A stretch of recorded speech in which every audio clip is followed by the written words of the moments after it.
comparsa de juglares a los cuales nos han encargado recrear algunos de los hechos de la vida del rey Alfonso I. Buenas tardes. Mi nombre es Joan Garcés, Joan de Casa Garcés de Loarre. Buenas tardes. Él es Gil Pérez. Gil Pérez, hola, buenas tardes. Ella es Alodia. Saludad. Hola, buenas tardes. Buenas tardes. Bienvenidos a todos. Buenas tardes. Vuestros pies. A vuestros pies. Excelentísimos señores. Va, aprieta. Sí. Bueno, antes de empezar la escena, ¿está por ahí el señor juez de la localidad? ¿El señor alcaide? ¿El señor almutafaz? ¿Y el señor obispo? Es que, a ver, el patrono, el amo nuestro nos encomendó, nos pidió que explicáramos ante las autoridades y también, por tanto, ante vuestras mercedes, el excelentísimo público, honradísimo público, un poco las circunstancias. Nosotros recibimos el encargo de recrear la vida de Alfonso el Batallador de la ETT Farsantes y Comediantes, que querían que hiciéramos esto. Y le encargaron, bueno, un elenco de... Pedían un elenco de 12 actores, 12 juglares, para representar a Alfonso I, el rey batallador, su padre, el rey Sancho Ramírez, su hermano, el rey Pedro I, su hermano pequeño, el rey Ramiro II, sus caballeros, Gastón de Biel, Gastón de Bearn, su esposa doña Urraca, el obispo Gelmírez, el obispo Esteban, el caballero Céntulo de Vigorra, el visir musulmán Abenpace, el rey Al-Mustaín y Guillermo de Aquitania. Aparte hacía falta media docena de bailarinas, unos pocos músicos musulmanes andalusíes y luego una docena de luchadores para recrear las escenas de las batallas. Por todo lo cual nos daban un sueldo de 30 sueldos jaqueses, de los cuales 10 se las quedaba la empresa de farsantes y comediantes, la ETT. Había que ingresar 8 en el Tesoro Real, 6 se nos quedaba el Consejo de Zaragoza en concepto de ocupación de la vía pública, y luego nos retenían 5 sueldos jaqueses más de fianza, por si había desórdenes o tumultos durante la representación, o si había algún tipo de molestia, alusiones injuriosas o malsonantes contra las autoridades. Con lo cual, el salario final de la comparsa nuestra quedaba en un sueldo jaqués, que podrían llegar a ser 6 si recuperamos los 5 euros de fianza, los 5 sueldos jaqués. Sí, pero que no la perderemos, que no vamos a perder esa fianza, porque no vamos a atentar contra las autoridades, ni vamos a proferir expresiones que vayan contra la dignidad de la realeza ni de las autoridades. Era todo respetuosísimo, no las personas malsonantes. ¡Viva el señor juez! ¡Viva el concejo! ¡Viva el concejo! Así que una vez explicado todo esto ante las autoridades que puedan estar por aquí, camufladas o de incógnito, y ante todas vuestras mercedes, pues ya solo queda explicar que del elenco requerido, pues aquí estamos todos los que somos y somos todos los que estamos, y los que aquí estamos y somos haremos lo que podamos. Que si vuestras mercedes desearen ver músicos, luchadores, bailarinas, pues que se den una vuelta por el mercado y encontrarán de todo en cualquier rincón. Así que una vez explicado esto, pues ya vamos a la escena, ¿de acuerdo? ¿Sí? Bueno, ahora venía la introducción en la cual entraban el grupo de músicos y bailarinas. Que entre en este momento.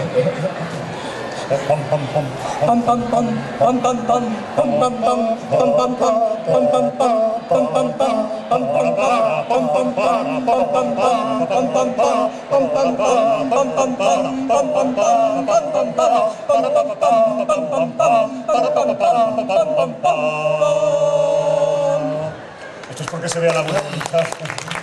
Gracias, juez. Gracias. Excelentísimo público. Muchas largas horas habíamos de estar aquí glosando la figura del rey, don Alfonso I.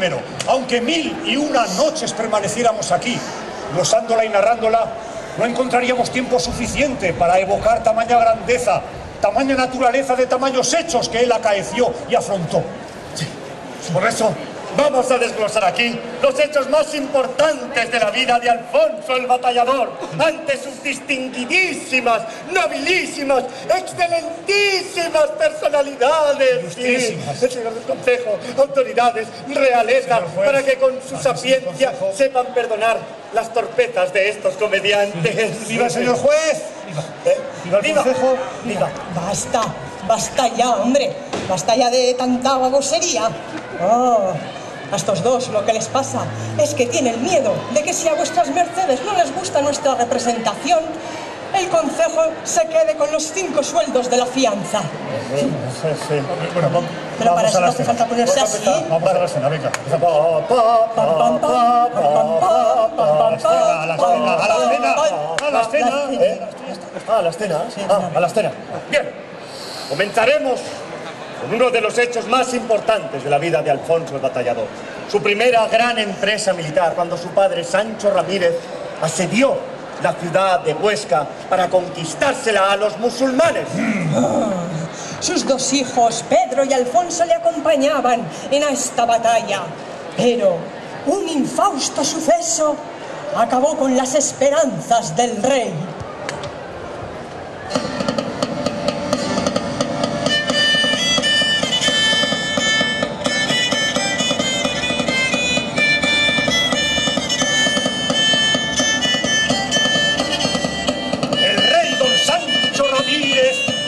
Huesca quería tomar, con sus mesnadas cristianas ya la quiere rodear.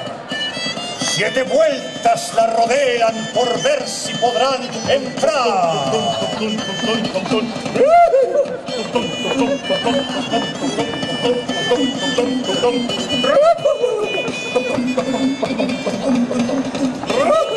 Espera.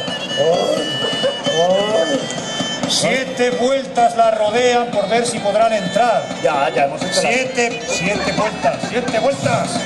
Hala, venga. La fianza, venga. 6 sueldos también. Venga, 7 vueltas la rodean por ver si podrán entrar.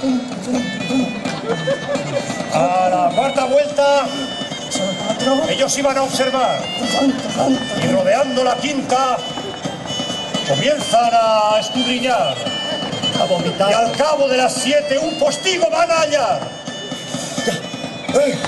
Allí llegó el buen rey Sancho, y no oiréis lo que dirá.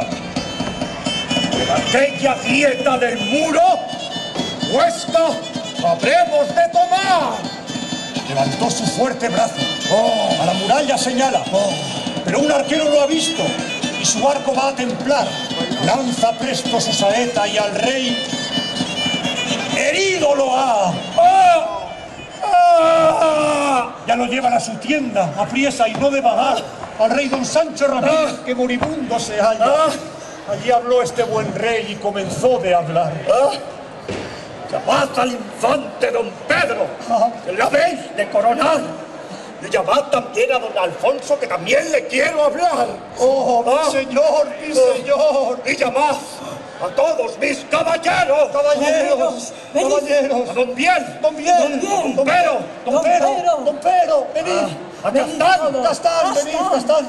Llamad a todos. Venid, Que me juren fidelidad. Venid todos. A todos los quiero aquí hallar. Ya estamos aquí. A todos, que vengan todos aquí. Estamos todos ya. Todos, que vengan todos. Que ya estamos todos. Todos los que somos.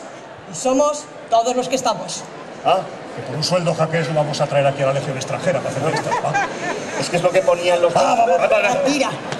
¡Quedad ante estos muros! ¡De Huesca habréis de tomar! ¡Que pase a manos cristianas! ¡Huesca! ¡Esa ciudad! Estas palabras diciendo, el rey Sancho muerto. Mi señor. Ya juran Pedro y Alfonso que ropa no han de mudar, que no andarán con amiga, ni sus barbas raparán, hasta que entren por los muros de Huesca, esa ciudad.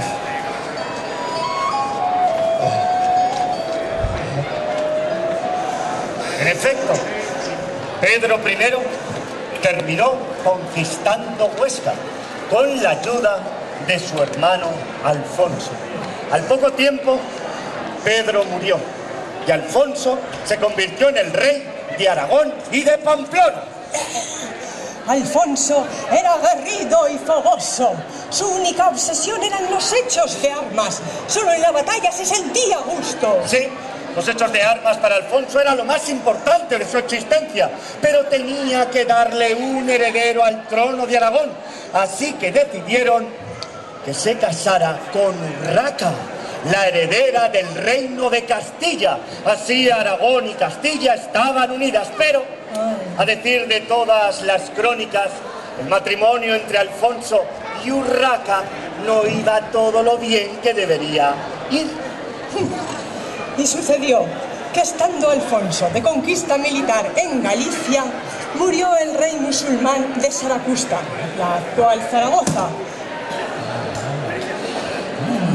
Así que Alfonso vio en esta una gran oportunidad para asediar y conquistar Zaragoza.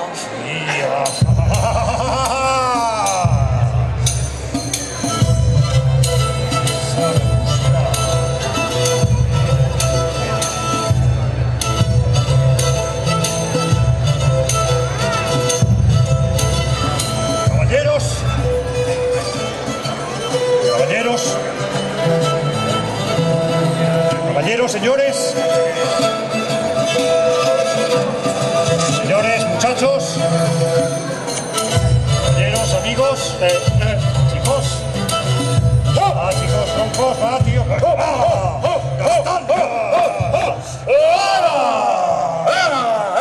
caballeros, enviamos el planning de esta semana. Venga. He recibido noticias fidedignas de que es una ocasión inmejorable para asediar Saracusta. Así que nos marchamos de Galicia. El lunes salimos de aquí. El martes bajamos a León. Aprovechamos para someter a esos nobles leoneses rebeldes que no aceptan mi autoridad como señor de Castilla. La madre que los parió a los leoneses, se van a enterar. Conquistamos a estos leoneses, seguimos bajando el miércoles, tomamos Palencia de paso, el miércoles allá a las 6 o 6:30, tomamos Valencia. El jueves nos plantamos en Burgos, sometemos a los burgaleses, que son peor que los leoneses todavía. El jueves, el viernes estamos en Tudela y el sábado por la mañana estamos frente a las murallas de Saracusta. El sábado por la tarde conquistamos Saracusta y el sábado por la noche de marcha por el casco.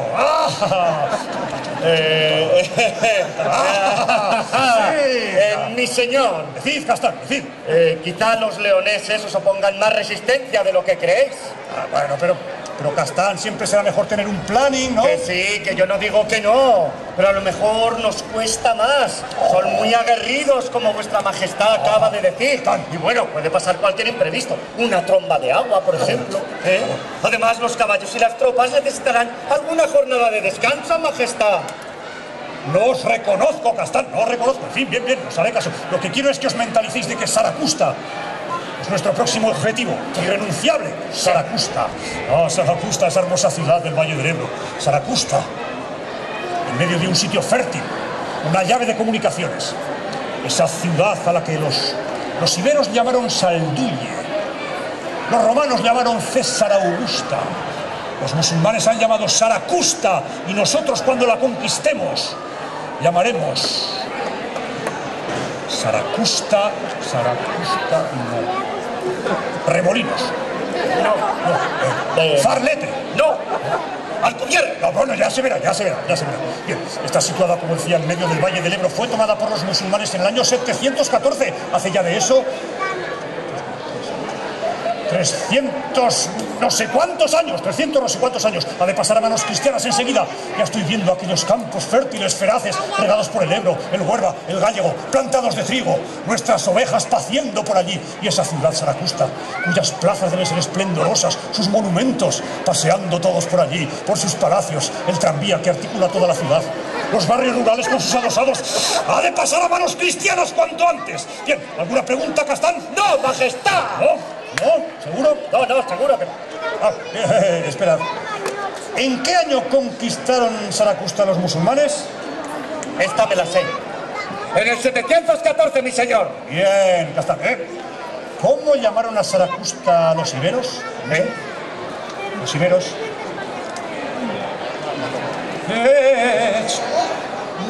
No tienen ni idea. Castán. ¡Salundisti!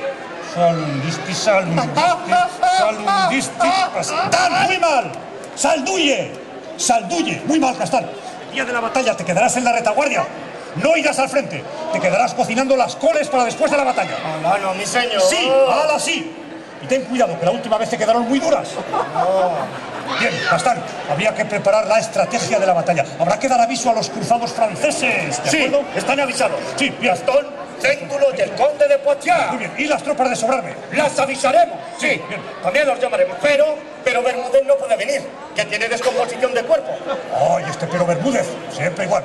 Se pone morado de alberjes cuando están verdes todavía y luego pasa lo que pasa. Majestad, Sí, decid, Castán. antes de seguir, me gustaría decirle a vuestra majestad algo. Decid. Quizás Saracusta no la tomemos en unos días o en unas semanas.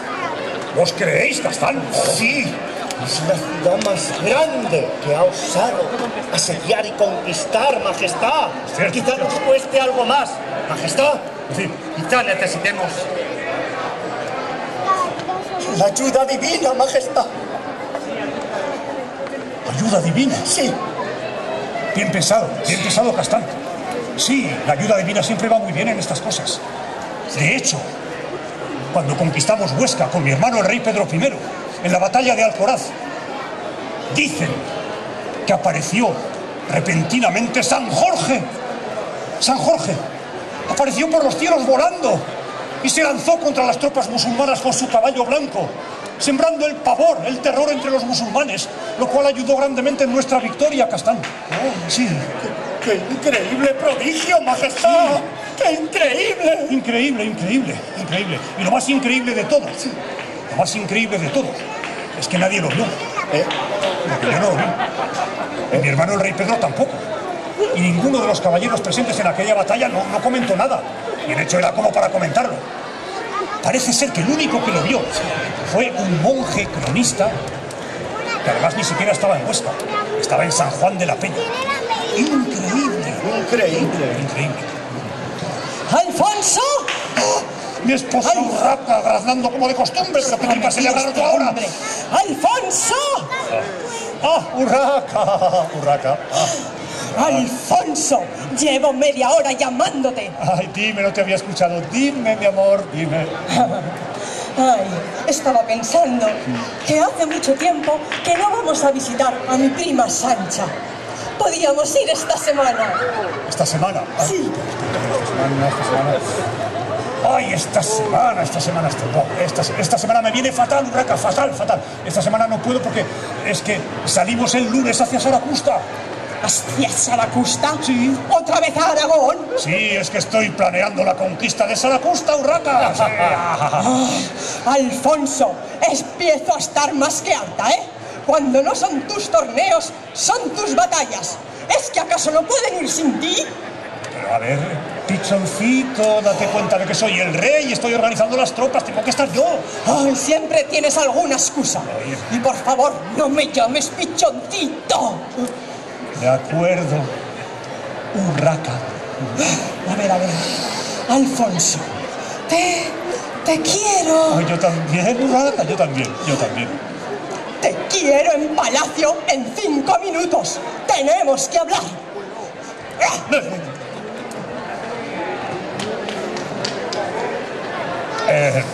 ¿Castán? Terminamos esta reunión, proseguiremos en una media horita. Descanse. Descanse. Un, dos.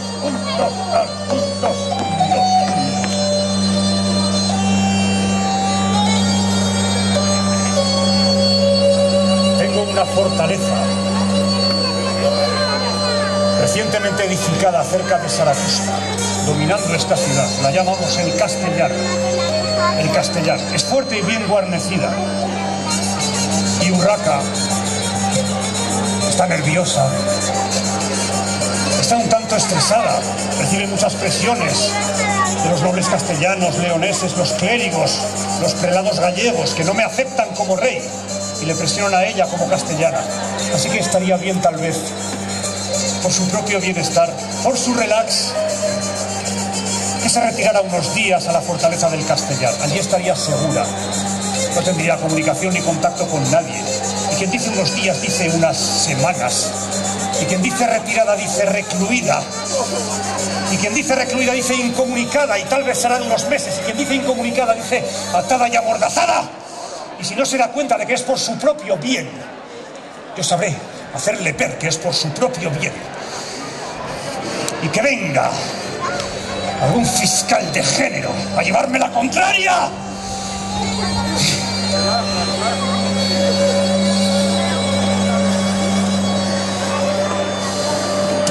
En efecto, Alfonso recluyó a Urraca en el Castellar, cerca de Zaragoza, y a decir de todas las crónicas, se ensañaba bien con los puños y con los pies hacia Urraca cuando ésta le llevaba la contraria en alguna de sus órdenes o de sus deseos.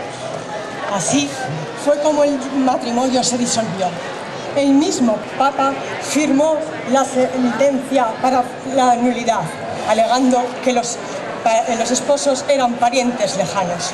Y Alfonso, que no había dado un heredero al trono, pues siguió sus conquistas. Y en estas conquistas, finalmente, Alfonso el Batallador conquistó la ciudad de Zaragoza. ¡Ah! ¡Toma! ¡Toma! ¡Bravo, majestad, bravo! Le ha costado un poco, pero bravo, bien. Así pues, el reino de Aragón tenía una ciudad estratégica desde donde la de seguir sus conquistas, desde el norte, desde el sur, hacia el oeste, hacia Francia, hacia el Mediterráneo, hacia Lérida, sí, pero había que repoblar todos estos nuevos territorios para continuar con la agricultura, con la artesanía, con el comercio, Así fue que Alfonso promulgó unos fueros muy ventajosos para que los musulmanes de las tierras conquistadas se quedaran aquí a vivir y para que también castellanos, francos o gentes venidas de otros sitios también vinieran aquí a establecerse. Los súbditos, pesadme la mano rápido, que tengo trabajo. Va. Y vosotros también, vamos. La cosecha está sin recoger, las judías sin entrecavar. Vamos, a la faena. Queridos zaragozanos, tengo mucho trabajo. Estoy promulgando fueros y confirmando fueros para dar bienes, privilegios y libertades a todos los que aquí vivís. Bienes para todos. Todos los que se queden aquí serán libres e ingenuos. Todos podrán mantener aquí sus posesiones, incluso los musulmanes a los que he derrotado podrán mantener aquí sus posesiones. Incluso podrán seguir rezando a su Dios. También los judíos podrán hacerlo. Todo el que quiera rezar a cualquier Dios podrá hacerlo. Todo el mundo va a ser libre e ingenuo aquí en Zaragoza. ¿Por qué? Porque necesito establecer a la gente para lanzarnos a nuevas conquistas, para bajar hacia el sur y tomar Valencia, para marchar hacia el este y tomar Lérida y Fraga, hacia el norte y conquistar Bayona, hacia el oeste y someter a todos los castellanos, leoneses y gallegos que no me hacen opción todavía de ser su rey.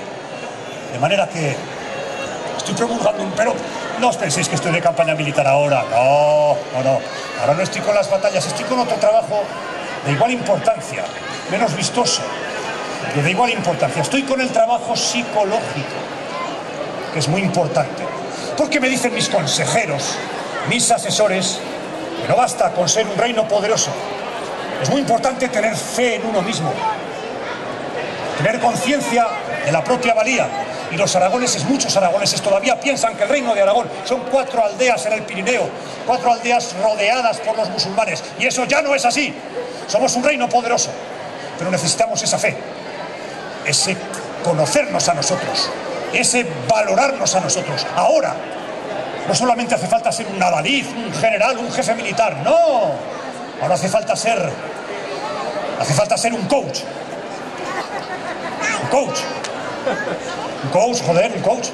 Un trainer, un preparador psicológico. Ahora cuando salgo al campo de batalla no me pongo a arengar a mis soldados con San Jorge invocando a la Virgen, no. Les pongo un vídeo de Gladiator y salen al campo de batalla que se comen al enemigo. Así que la preparación psicológica es fundamental, pero también, a la par, está la mentalización del pueblo. Que la gente sea consciente de lo que vale, de lo que valemos. Así que he mandado componer un romance para que todos conozcáis nuestros orígenes, los orígenes del Reino de Aragón. Vamos a probar aquí, vamos a ver cómo vais de conocimiento sobre el Reino de Aragón. Como os vea un poco flojos, en la próxima cabalgada os voy a poner en primera fila y en taparrabos. Tenéis que completar los versos de este romance. Escuchad. En las montañas del norte que llamamos Pirin, Estamos hablando de fe en uno mismo, de conciencia de la valía de uno mismo. Pirineos.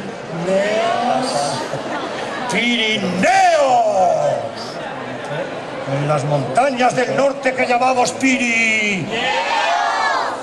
Eso es, aprendéis rápido. Era un pequeño condado lo que es ahora este reino, en los ríos Aragones, los valles de Ansó y de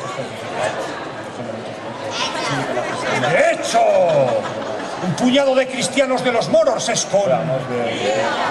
Sus aldeas eran pobres y sus castillos y rodeados estaban de fuertes reinos por el norte Carlomagno, Roldán y sus pamploneses al oeste, por el sur moros muy mas los cristianos del norte con sus esforzados...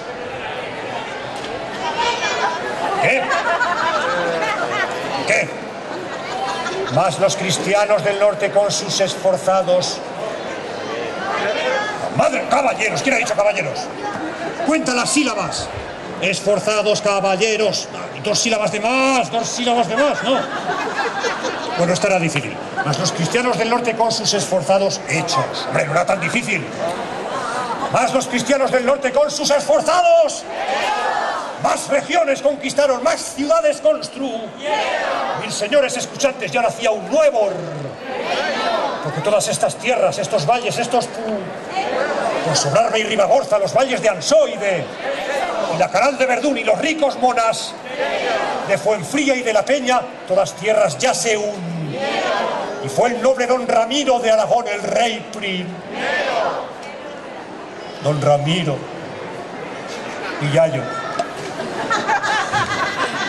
Estos sois vosotros, aragoneses, y sin conciencia de lo que sois, sin fe en vosotros, sin conocimiento de vuestras posibilidades, no llegaréis a ninguna parte. Y si tenemos fe en nosotros mismos, haremos lo que queramos, saldremos al Mediterráneo, llegaremos hasta Andalucía, emparentaremos con las mejores casas reales de Europa. Hasta Andalucía, cruzaremos el estrecho, pasaremos a África, cruzaremos el Atlántico, someteremos a América. Cuando se descubra, estamos en condiciones de hacerlo. Lo que queramos, somos capaces de hacerlo. Lo que nos propongamos, seremos capaces de hacerlo. Todo lo que queramos. Bueno, a ver, todo. Subir a primera va a costar. Pero si nos lo proponemos, seremos capaces, aragoneses. Así que responded con toda la furia que habéis almacenado. ¡Viva Alfonso I! ¡Cago en la madre que os parió! ¡Viva Alfonso I! ¡Viva Zaragoza! ¡Viva Aragón! ¡Viva! Eso es. Y vivan sus autoridades, ¿verdad? Y el señor del concejo y el señor Almutafás, ¡vivan! Sí, ¡Vivan también! Ah, y viva el tesorero, que lleva todo lo de la fianza. Sí, viva también el tesorero. Viva el señor juez, viva el juez. ¡Viva! Vale, calzonazos. También, Calzonazos, ya está bien. Parar ya con las adulaciones. Y saludad que la farsa ya ha terminado.